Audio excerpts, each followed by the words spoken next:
Alright, let's get back on our big Damascus Bowie. Part number... what is this? Part number 4? Anyway, I'm going to go ahead and grind the bevels. The preliminary bevels. I'm going to start with the cheek. Now this is not going to be sharp like the blade is. But we want to make us a cheek cut there for easier... you know, if you need to do that. So what I'm going to do is do this one side here, then I'll put a mark over here so I can follow it on the other side.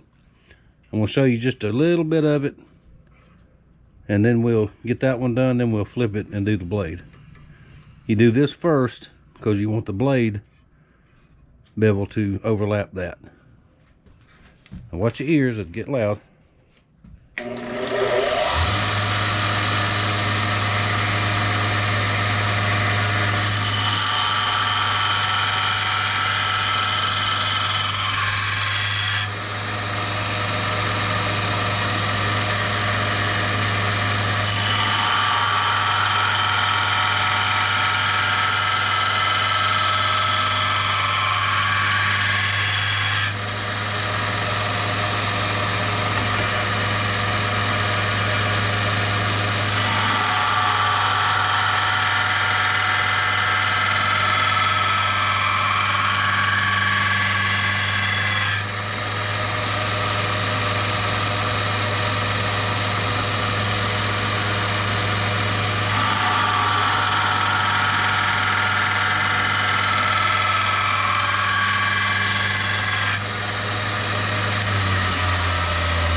Hang on, it's cold out here, my camera won't turn.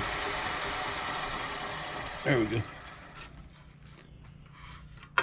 Alright, there's the first grind right there. Now this is a 80 grit combat abrasive belt. I don't even know why I mentioned them. They won't even answer my email, but they got good stuff anyway. Now let me grab...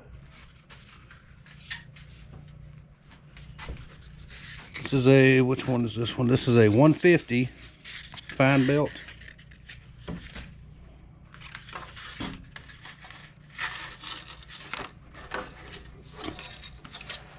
What we're going to do is the same thing, but all this is going to do is take some of that,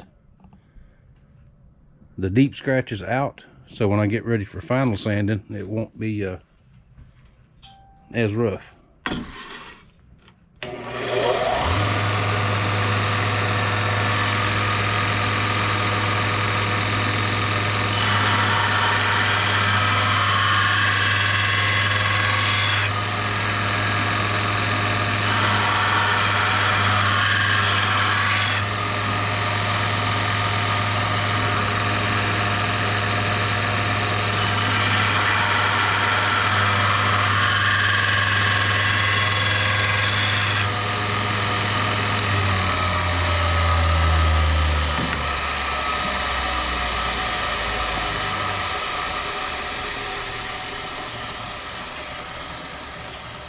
Alright, there we go. And that will just help out in the very end on the final sanding. Now I'm going to flip it around and do the same thing on the other side. And I'll bring you back when I go for the main bevels. Alright, let's start grinding on our bevels for the main part of the blade here. Now once again, I'm just going to show you a little bit of it. This is going to take a little while. This is pretty thick steel. And let's get started.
start right there.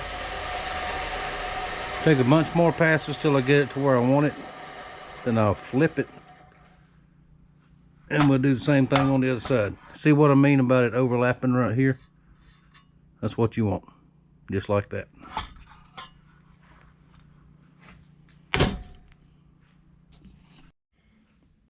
Alright, that's going to do it for today. It's only a little after 2 o'clock. It's been dark all day, just about. Very cloudy, cold, dreary, rainy. And even if you're inside, it's just depressing. So, show you what we got done. Got a lot done. It's starting to look more and more like a knife. Okay, we've got bevels ground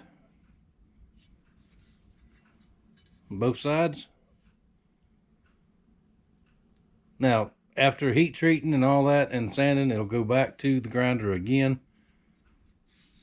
for final grinding on the bevels. Because you got to leave pretty good thickness here for when you heat treat so you don't wind up with a crack. And this is a good time to say that anything can happen at any given time, especially during heat treating. But that's not going to happen. This will be fine. Now, let me address one more thing right quick. I thought I did in the last video, I think, when I cut the fuller. But that may have been on one of those clips that got lost, or I had to delete or something. I don't know. But the purpose of a fuller, sometimes called a bud groove, is when you cut into something like a piece of meat, the blade will tend to stick. And when it hits that groove, it'll let a little bit of air in there. And it won't stick. The same if you have to do that. It won't stick. So that's the purpose of a fuller. I don't like double fullers because, in my opinion, it weakens your steel on your spine. Now, this knife is made to be used. If you ever want to chop something or have to chop something, it's not a chopper. That's not what it's made for, but you could chop with it. The less material you have on that spine, say if I put two fullers side by side right there, that's a weak spot. You could get a crack up here. So never mind what you see on Forged and in Fire and then ridiculous tests that they do. Nobody uses a knife like that. But anyway, that's the purpose of a fuller. So, like I said, that's it for today. We'll be back with the next part. I'll work on it some more tomorrow. I've got 10 more knives on the bench, epoxy drying. This cold weather, everything takes longer. And sort of wish my summertime was back. But there we go. Thanks for watching. Thank you for your support. And I'll see you on the next part.